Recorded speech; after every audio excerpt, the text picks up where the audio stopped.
परब्रह्म ईश्वर ने पूरी सृष्टि की रचना केवल एक प्रहर में कर दी थी, किंतु जब उन्होंने स्त्री को बनाया तो उन्हीं परमेश्वर को पूरे 7 दिन और 7 रातें लग गईं,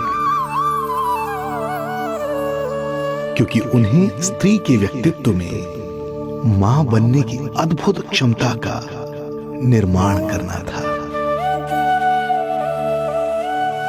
जो अपने तन को असहनीय पीड़ा देकर उसमें से एक नए जीव को जन्म देती है, जो अपने रक्त को दूध बनाकर अपनी संतान का पोषण करती है। वो एक मां ही होती है।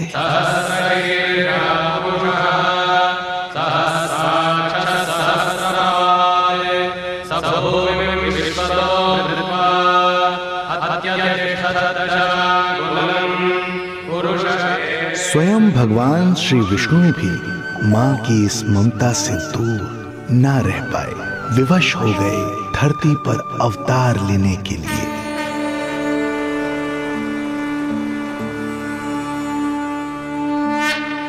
शांताकारं भुजगशयनं पद्मनाभं सुरेशं विश्वाधारं गगनसदृशं मेघवर्णं शुभांगं लक्ष्मीकान्तं कमलनयनं योगी वीरध्यानगम्यं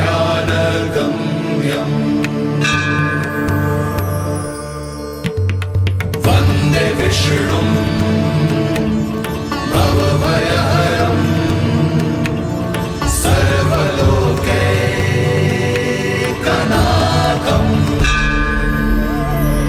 वन्दे विष्णुं भवभयहरं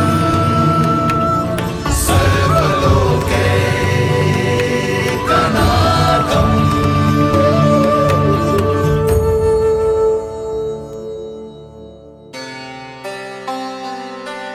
प्रणाम प्रभु।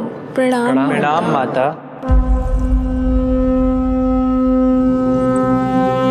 माता, प्रभु, दुष्कंस के अत्याचार दिन पर दिन बढ़ते ही जा रहे हैं। पृथ्वी की शांति नष्ट हो रही है प्रभु, और मैं देवराज इंद्र होकर भी कुछ नहीं कर पा रहा हूँ। आपके प्रताप से मैं भूमि अनंत काल से समस्त विश्व का भार उठा रही हूँ, किंतु प्रभु अब दुष्टता इतनी बढ़ चुकी है कि मैं सहन नहीं कर पा रही हूँ। अब दया कीजिए प्रभु, इससे पहले कि मैं बुराई के इस असीम भार के नीचे दबकर ब्रह्मांड की अतल गहराइयों में खो जाऊं, मेरी सहायता कीजिए प्रभु। आंखें खोलिए प्रभु, आंखें खोलिए।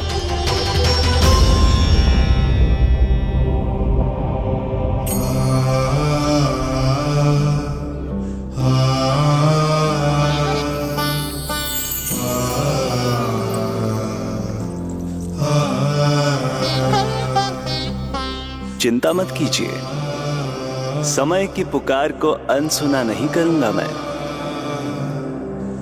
मैं आप सबका कष्ट हरूंगा। मैं अवश्य अवतार लूंगा, मैं अवश्य अवतार लूंगा, मैं अवश्य अवतार लूंगा। श्री कृष्ण के रूप में, श्री कृष्ण के रूप में, श्री कृष्ण के रूप में।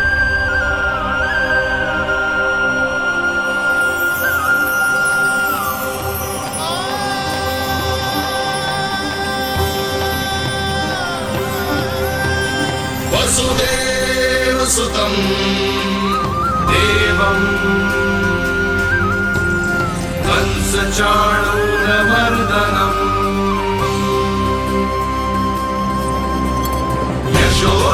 यशोदपरमानन्दम् कृष्णं वन्दे जगद्गुरुं, कृष्णं वन्दे जगद्गुरुम्। वसुदेव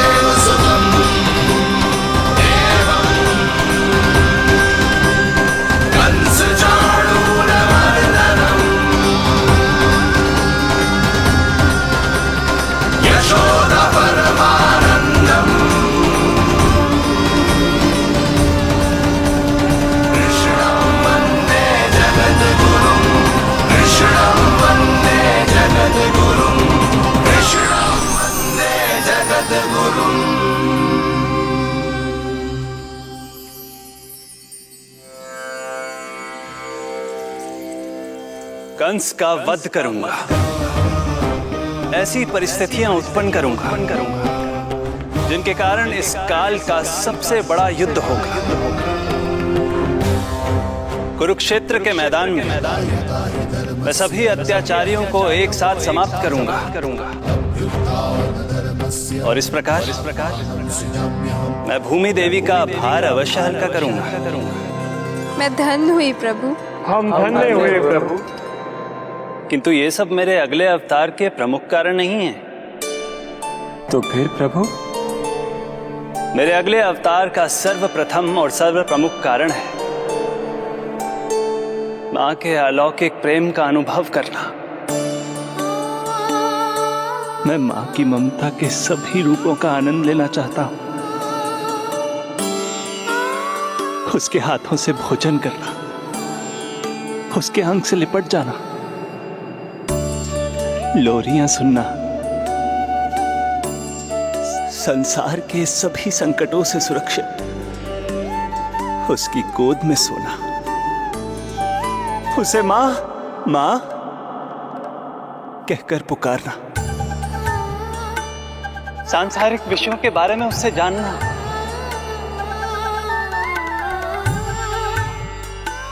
और फिर कोई शैतानी कर उसके आगे आगे भागना,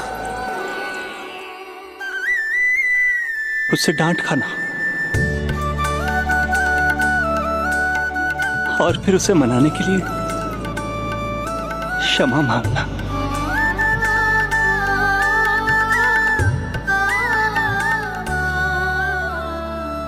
कितना आनंद आएगा जब वो मुझे दंड देने के लिए मेरे पीछे पीछे दौड़ेगी और मैं उस डर से सभी दिशाओं में भागता फिरूंगा। और फिर जब वो थककर हाँफते हाँफते रुक जाएगी तो मैं स्वयं उसके पास जाऊंगा, उसकी ममता भरी गोद में समा जाऊंगा।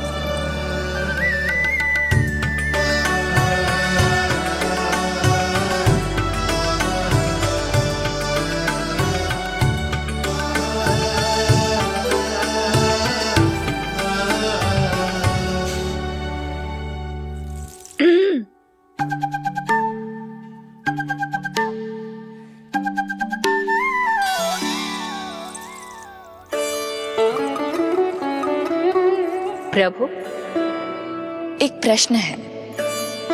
माँ और संतान के अद्भुत रिश्ते के इस आनंद को आप किसके साथ अनुभव करना चाहते हैं?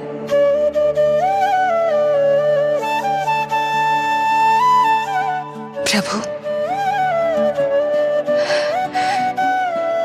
कौन है वो सौभाग्यशाली महिला जिन्हें आपने अपनी माँ के रूप में चुना है? वो महिला है यशोदा।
यशोदा आ जाएगो।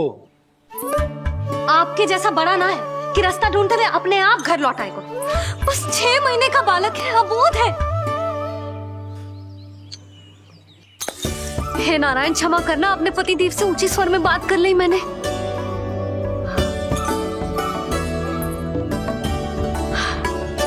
किसी को भी बुद्धि ना है पूरे गोकुल में के नंद जी का बालक खो गयो है, सुबह सुबह घर से भाग गयो है। किसी को ना पड़ी है कि उसे ढूंढे लेकर आए। यही सामान देते हैं वे गोकुल के राजा को। हे भगवान, ना जाने मेरा बच्चा कहाँ होगा, कैसा होगा। कितना समय होगा है, अब तक तो भूख भी लगी आई होगी उसे। आप क्यों रुक गए? आप खाओ। हाँ हाँ, आप खाओ, आनंद से खाओ। आपको तो कुछ चिंता ही ना है। माँ ही तड़पती है अपनी संतान के लिए।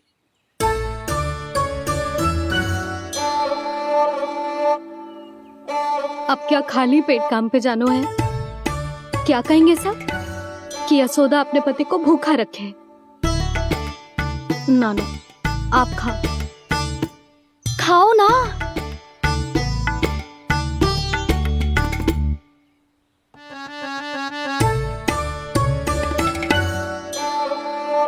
गुड़ के लड्डू कितने पसंद है उसे, कब से बना के रखे हैं। यशोदा, तुम स्वयं क्यों नहीं जाकर ढूंढती उसे? लड्डू भी खिला दियो और घर वापस भी ले आएंगे। जाओ, शीघ्र जाओ।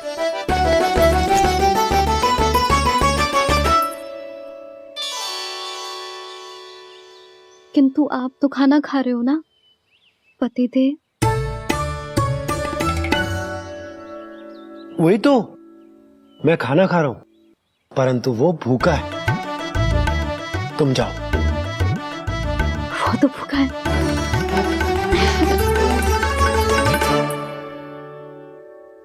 ये बनेंगी श्री हरि के अगले अवतार की माँ।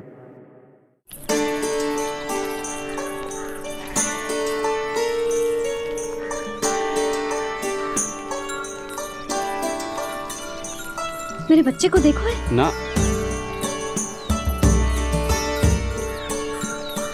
काकी, मेरे बच्चे को देखो है। नहीं नहीं,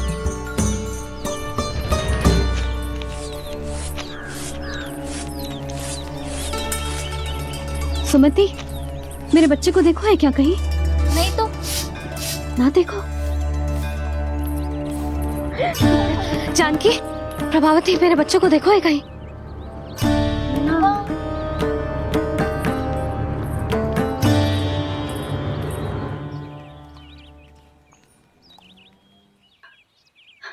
कहाँ है तू? देख, तेरी मैया कितनी चिंतित हो रही है, और तू है कि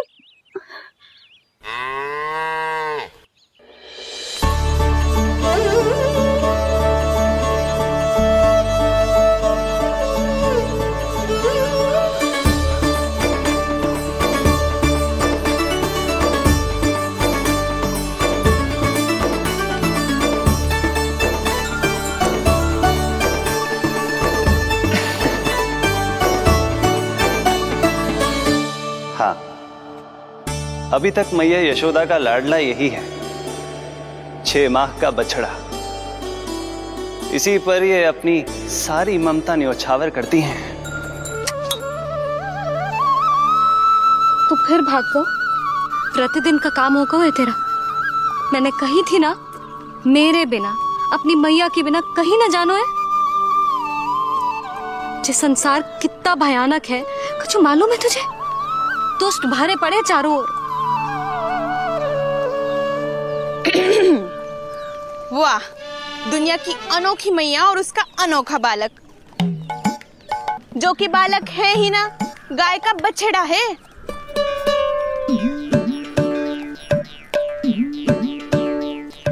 तो लक्षणा, तुम्हारी जे दशा कौन ने की? और कौन ने? जे तुम्हारे सपूत ने कूद फाद के मेरे पूरे बगीचे का सत्यानाश कर दो है। मेरा रामू ऐसा कर ही ना सकता। जे क्यों आएगा तुम्हारे बगीचे में? रंग बिरंगे फूलों के लिए। फूलों के लिए? हाँ, जीप लपलपाती है इसकी मेरे फूलों के लिए। सुबह सुबह भाग के आ जाता है इन्हें खाने के लिए। फूल खाने? सुलक्षणा, तुम्हें कछु वहम हुआ है। जे मेरा रामू है, जे फूल वूल क्यों खाएगो भला? अच्छा, तो फिर आप ही इसका मुंह खोलो और स्वयं देख लियो। हाँ तो ठीक है, असत्य के पैर ना होते जो अभी सिद्ध हो जाए वो। रामू मुंह खोल के दिखा। मैया की कहीं मानते हैं ना, मुंह खोल। रामू सुलक्षणा चाची को दिखा दे कि तूने उनके फूल ना खाए। चल मुंह खोल, मुंह खोल।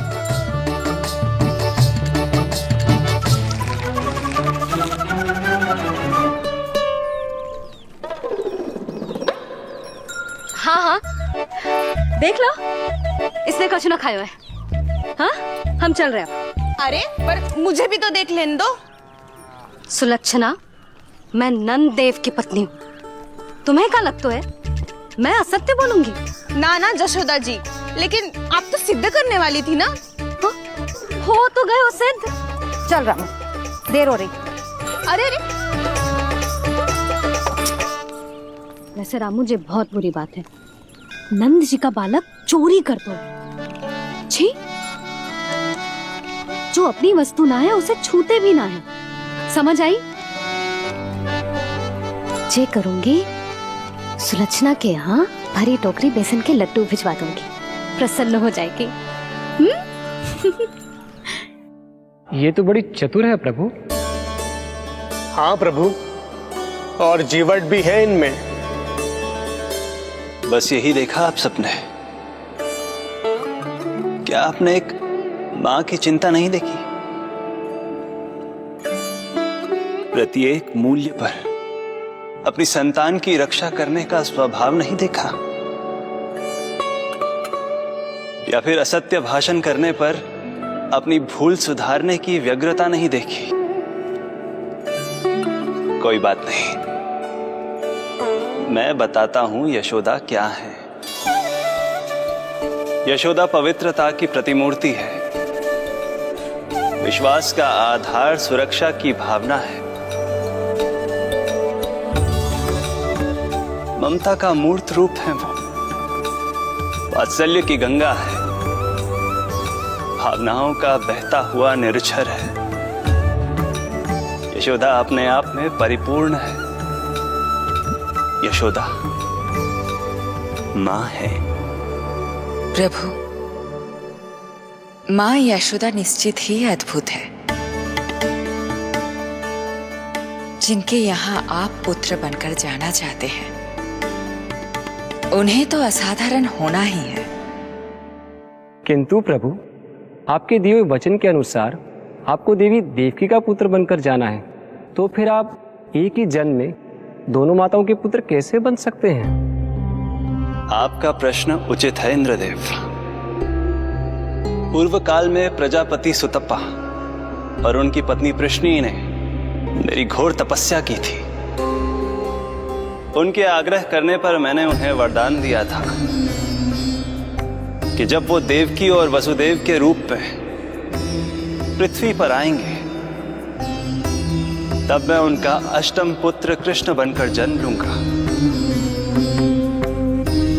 पर मैया यशोदा के वात्सल्य प्रेम ने मुझे दुविधा में डाल दिया, क्योंकि वो भी तो पिछले जन्म से ही है ना। पिछले जन्म से?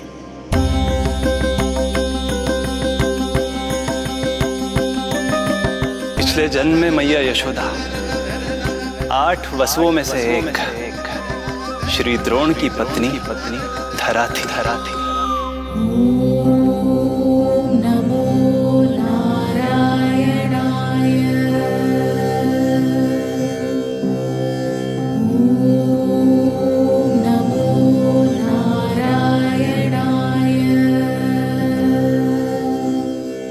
दोनों सहस्त्रों वर्षों तक निरंतर मुझे पुत्र रूप में पाने की मनोकामना के साथ घोर तपस्या करते रहे।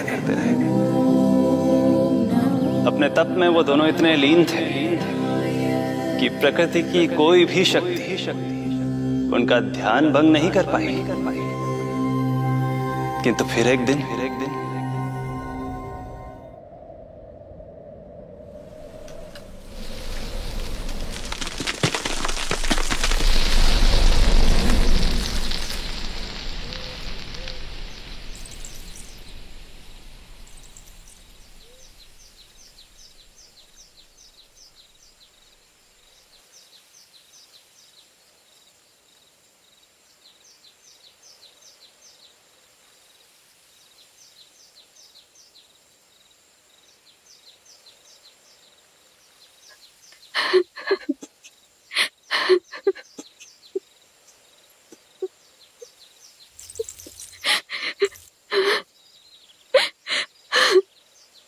हमारे भक्ति में ऐसी क्या कमी रह गई प्रभु कि अभी तक आपके दर्शन का सौभाग्य नहीं मिला। अब तो सैकड़ों वर्ष बीत गए हैं आपका सुमिरन करते हुए।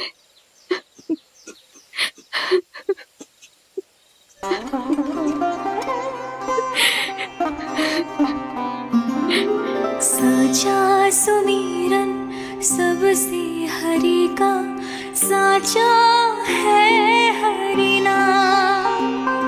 साचा सुमिरन सबसे हरि का, साचा है हरि नाम।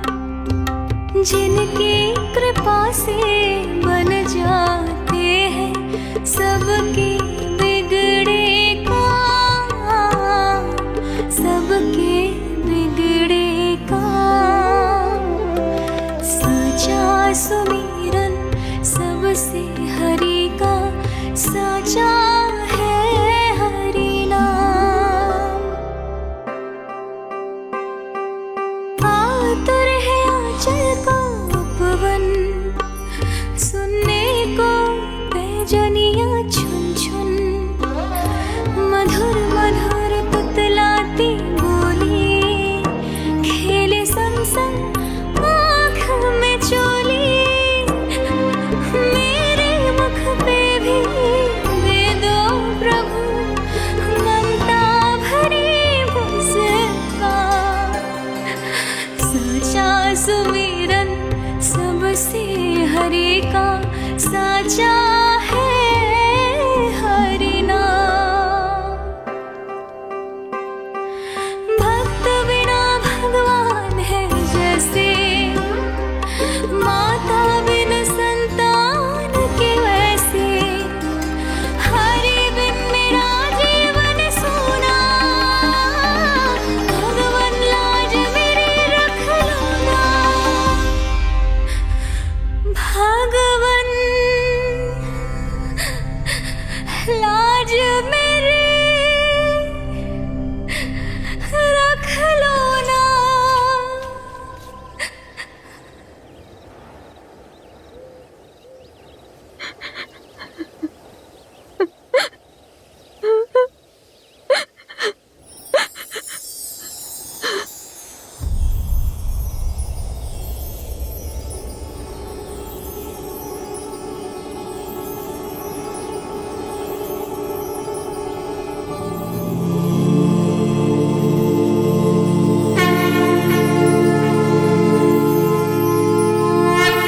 सशंख चक्रम सकिरीट कुंडलम सपीत वस्त्रम सरसीरुहे क्षणम। सहार वक्षस्थलशोभितौस्तुभम् नमामि विष्णु शिरसा चतुर्भुजम्।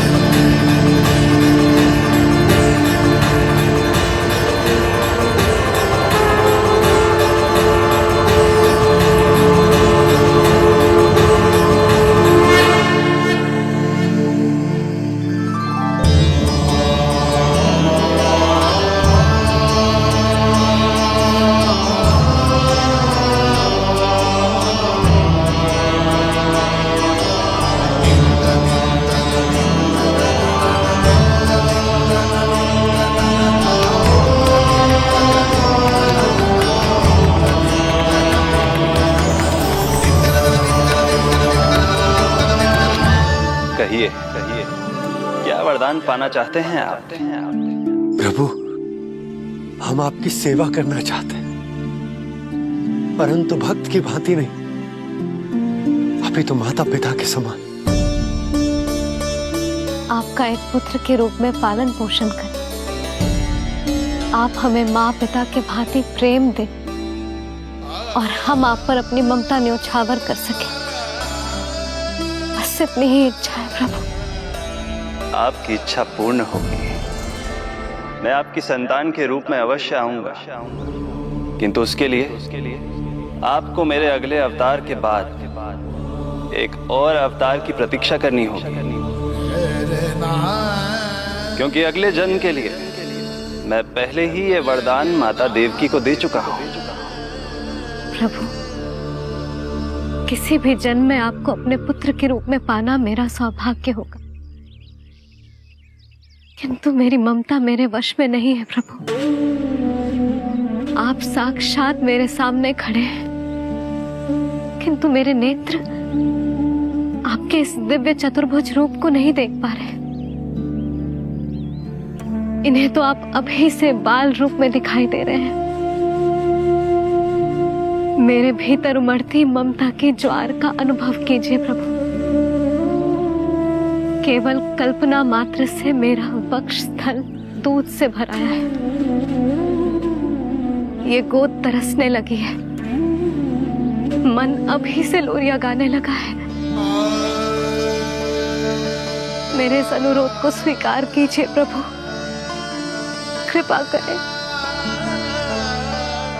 इस माँ से और प्रतीक्षा ना करवाए प्रभु, और प्रतीक्षा ना करवाए।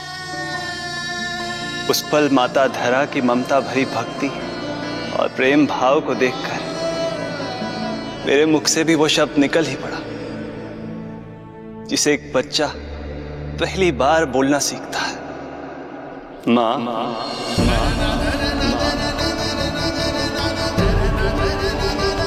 अब ये प्रतीक्षा केवल आपकी ही नहीं, मेरी भी होगी।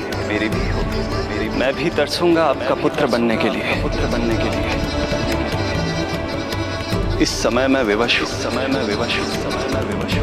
किंतु मैं आपको वचन देता हूँ, मैं आपकी संतान बनकर अवश्य आऊंगा,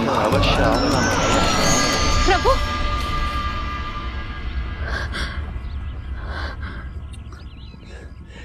धरा, भगवान ने हमारी पुकार सुन ली। वरदान तो सभी भक्तों को मिलता है, परंतु हमें तो हरि का वचन मिला है। वो आएंगे, अवश्य आएंगे।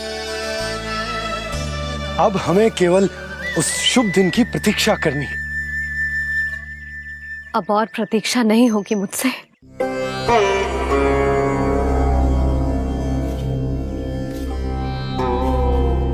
हमने सहस्त्रों वर्षों तक तपस्या की, ये समझ लो कि वो तपस्या अभी शेष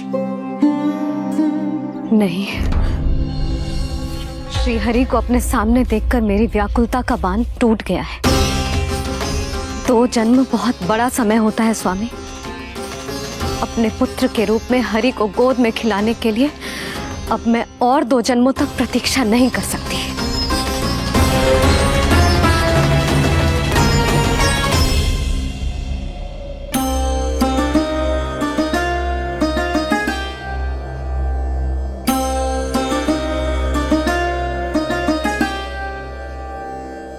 व्यर्थ हरि बिन जग ये सारा, व्यर्थ हरि बिन जीवन धारा। पूजन वंदन व्यर्थ हरि बिन, व्यर्थ धरार जीवन धारा। वरुण देव विनती सुन लीजिए, तन मेरा निर्जल कर दीजिए। हरि के बिन सारा जल तन का सागर सा हो गया है खारा। प्रभु, माता धरा की तपस्या का तेज अत्याधिक है। प्रकृति के पंचतत्व, 5 महाभूत इनकी पुकार सुनने के लिए विवश है।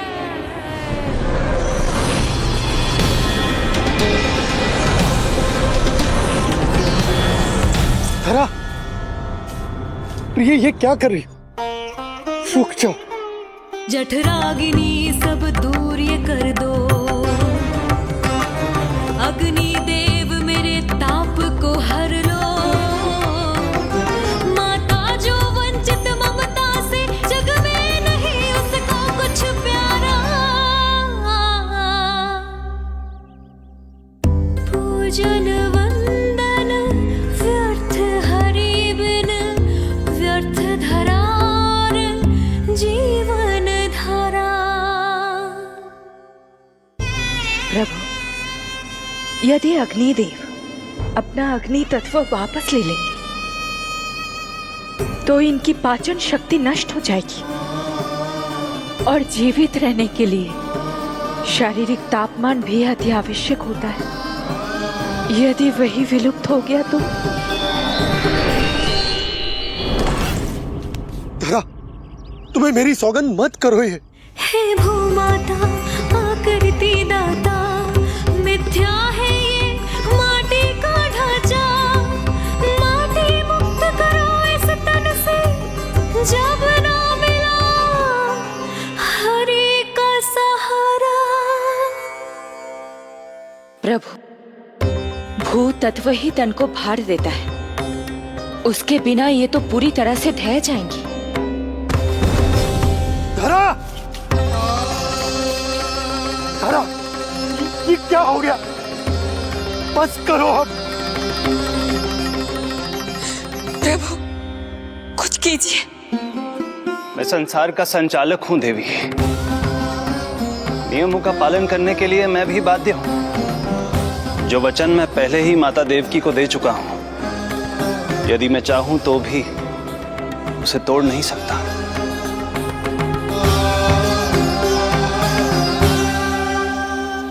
सुख लो आयु सब तन की, आस है जो ना शेष है मन की।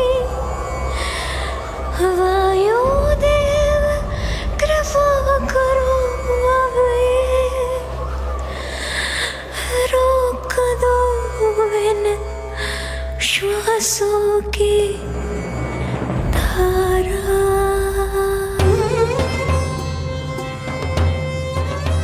प्रभु, प्राण वायु के बिना प्राणों का बचना संभव नहीं।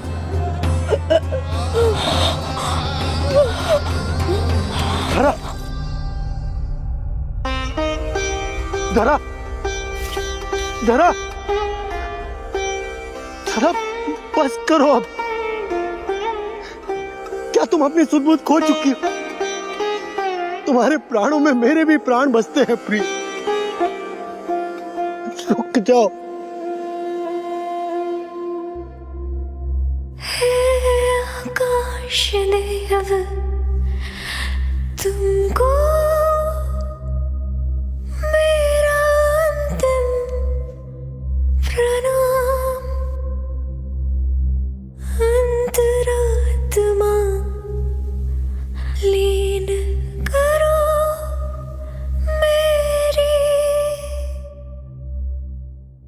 लेके श्री हरि का नाम।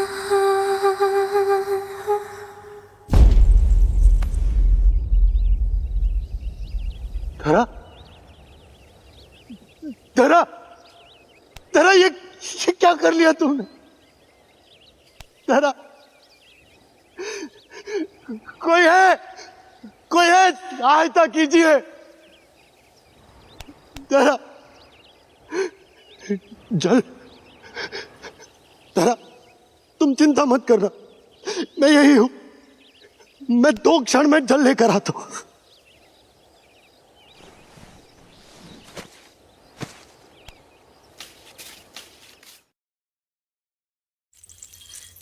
प्रभु, आप नियमों से तो अवश्य बंधे हैं, परंतु आप लीलाओं के स्वामी हैं। कोई तो उपाय निकालिए। आपने इन्हें माँ कहकर पुकारा है। माँ की प्राण रक्षा पुत्र नहीं करेगा तो और कौन करेगा?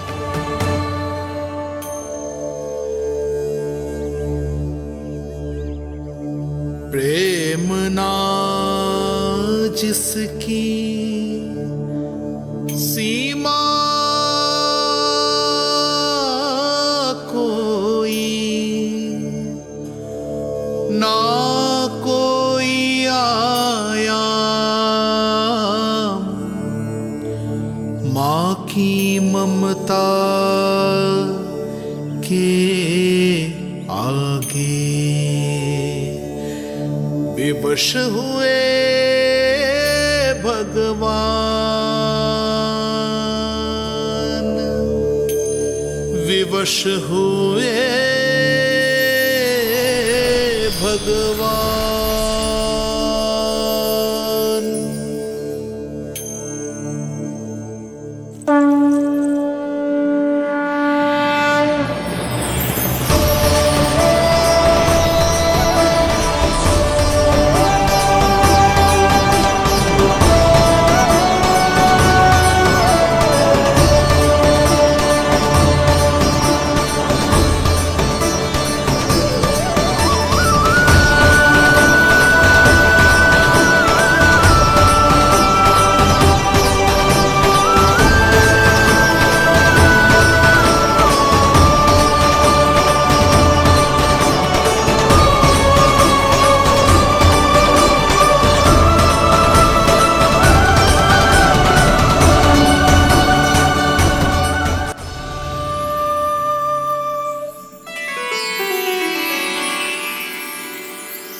प्रभु नहीं, पुत्र कहो मां।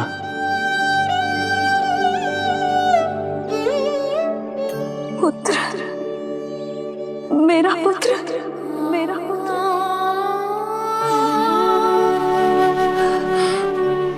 आज जैसे आपने मुझे अपनी गोद में लिटा रखा है, क्या कुछ ऐसा नहीं हो सकता कि शीघ्र ही मुझे आपको अपनी गोद में खिलाने का अवसर मिल जाए? आज तो मैं केवल मूर्छित हुई हूं, किंतु शीघ्र ही यदि मुझे आप पुत्र रूप में ना मिले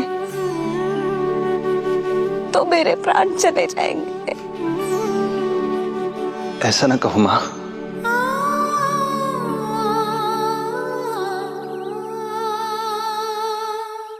माता देवकी को मैं पहले ही वचन दे चुका हूं, इसलिए विधि के विधान के अनुसार मुझे उन्हीं का पुत्र बनकर जन्म लेना होगा। किंतु आपकी आतुरता का अनुभव करने के बाद अब मैं भी आपका स्नेह पाने से स्वयं को और वंचित नहीं रख सकता। आपने वरदान मांगा था कि आप पुत्र की भांति मेरा पालन पोषण करना चाहती हैं, इसलिए यदि आप उचित समझे तो आप अगले जन्म में ही अपनी इच्छा पूर्ण कर सकती हैं। जिस आयु में संतान को अपनी मां की ममता के आंचल की आवश्यकता सबसे अधिक होती है, उस आयु में अर्थात अपने जन्म के प्रथम दिन से 10 वर्षों तक मैं आपके साथ रहूंगा। किंतु फिर मुझे अपनी जन्म देने वाली मां माता देवकी के पास लौटना होगा। ऐसा करने से मैं उन्हें दिया वचन भी निभा पाऊंगा और आपकी ममता का सौभाग्य भी प्राप्त कर पाऊंगा। यदि आपको स्वीकार हो तो।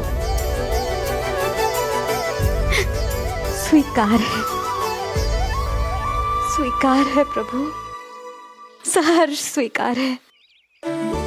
एक माँ और पुत्र का नाता केवल उसके कोख से जन्म लेने से ही नहीं बनता, ये नाता तो ममता से बनता है, और मैं अपनी ममता आप पर न्यौछावर करने के लिए आतुर हूं। यशोमती मैया के नंद लाला, यशोमती मैया के नंद लाला, यशोमती मैया के नंद लाला, यशोमती मैया के नंद लाला। तो इस प्रकार परमपिता परमेश्वर श्री हरि विष्णु एक ही जन्म में दो दो माताओं का पुत्र बनने के लिए उत्साहित भी थे और भावुक भी। किंतु जगत माता श्री लक्ष्मी और अन्य सभी देवगण ये जानना चाहते थे कि श्री हरि ये अभूतपूर्व कार्य कैसे करेंगे। भगवान बोले, ये सब संभव होगा उसके कारण जो मेरे अगले जन्म की कथा का मुख्य पात्र है, कंस।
जब जीवन पर संकट हो तो अभिमान अर्थहीन होता है। जब प्राणों पर बनाए तो सम्मान स्वाभिमान सब निरर्थक होता है। इन व्यर्थ के मूल्यों को बीच में मत आने दो। और दया उसे तो बिल्कुल नहीं। मार डालो साधु संत ऋषि मुनि स्त्री वृद्ध, चाहे वो नवजात शिशु ही क्यों ना हो। किंतु हाँ, यदि शत्रु भारी पड़ने लगे, पराजय सामने दिखाई देने लगे, तो उसी क्षण शत्रु के पैर पकड़ लो और अपने प्राणों की भिक्षा मांग लो। अहंकार को आड़े मत आने दो। अग्नेः शेषम ऋणः शेषम शत्रुः शेषम तथैव च पुनः पुनः प्रवर्धेत तस्मात् शेषम न कार्येत। अर्थात अग्नि की एक भी चिंगारी, ऋण की एक भी मुद्रा और शत्रु की एक भी संतान यदि शेष रह जाए तो शीघ्र ही विकराल रूप धारण कर सकती है। इन सब का समूल नाश ही एकमात्र उपाय है अपनी सुरक्षा का। इसलिए कहता हूं, साम दाम दंड भेद कोई भी युक्ति क्यों ना लगानी पड़े, शत्रु के प्राणों का हरण ही परम उद्देश्य होना चाहिए। छोड़ो मत, फिर चाहे वो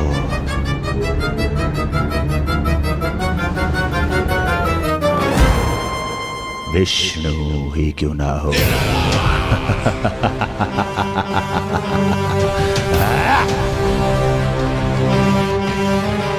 यही थी कंस की दिनचर्या। वो प्रतिदिन स्वयं को स्मरण कराता था कि स्वार्थ के लिए किसी भी सीमा को तोड़ने में कुछ अनुचित नहीं है। तभी तो राजगद्दी प्राप्त करने के लिए उसने अपने पिता महाराज उग्रसेन को भी नहीं छोड़ा था। पिताजी,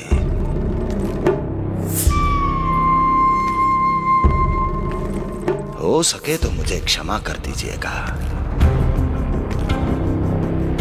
कल्पना भी नहीं की थी कि मैं आपके साथ ऐसा व्यवहार करूंगा।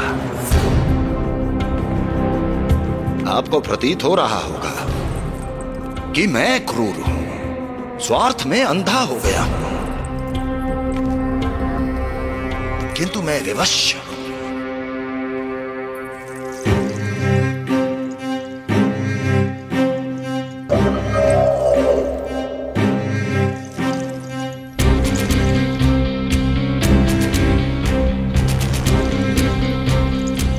आज से सत्ता का ये भार अब मुझे उठाना पड़ेगा पिताजी, क्योंकि आप तो अत्यंत दयावान हैं। अपनी आवश्यकता से अधिक प्रेम आपको अपनी प्रजा से है, किंतु मैं ऐसा नहीं। मैं अपने शत्रुओं का काल हूं, तभी तो मेरे प्रति दुर्भावना रखने वाले मेरे सम्मुख आने से पहले दर दर कांपते हैं। इसलिए मथुरा का राज सिंहासन मेरे साथ अधिक सुरक्षित रहेगा, क्योंकि मैं आपसे अधिक उपयुक्त हूं पिताजी। मेरा विश्वास कीजिए। हृदय पर गोवर्धन पर्वत रखकर मुझे यह निर्णय लेना पड़ रहा है पिताजी।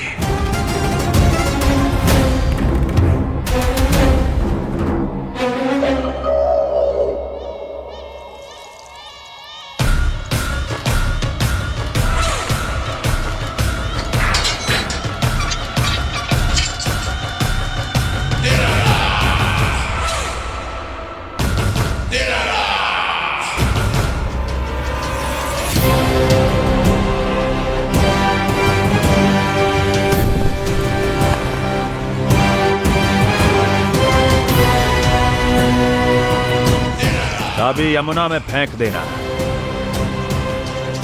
कोई कितना भी क्रूर, कठोर राक्षस ही क्यों ना हो, किसी न किसी के लिए उसके हृदय में भी प्रेम उपजता ही है। कंस भी इस नियम का अपवाद नहीं था। इस संसार में एक जीवात्मा ऐसी भी थी जिसे वो स्वयं से भी अधिक स्नेह करता था, और वो थी उसकी लाडली बहन देवकी।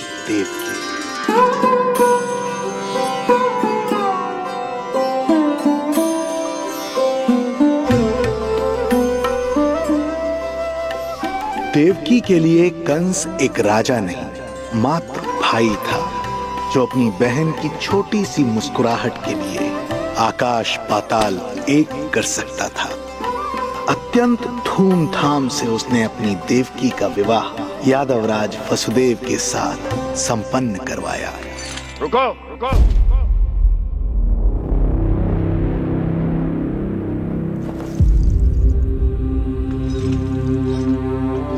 ये आप क्या कर रहे हैं? आप मथुरा नरेश हैं? नहीं कुंवर जी, आज मैं मात्र वो भाई हूं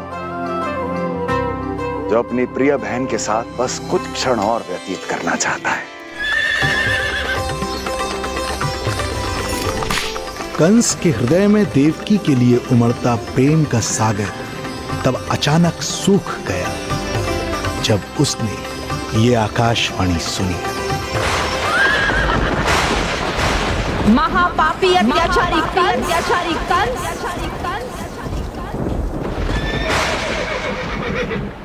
जिस देवकी को तू इतने प्रेम से ससुराल ले जा रहा है, वही तेरे अंत में सहायक होगी। तेरा काल तेरी प्रिय बहन के गर्भ से उसकी 8वीं संतान बनकर जन्म लेगा और तेरा विनाश करेगा।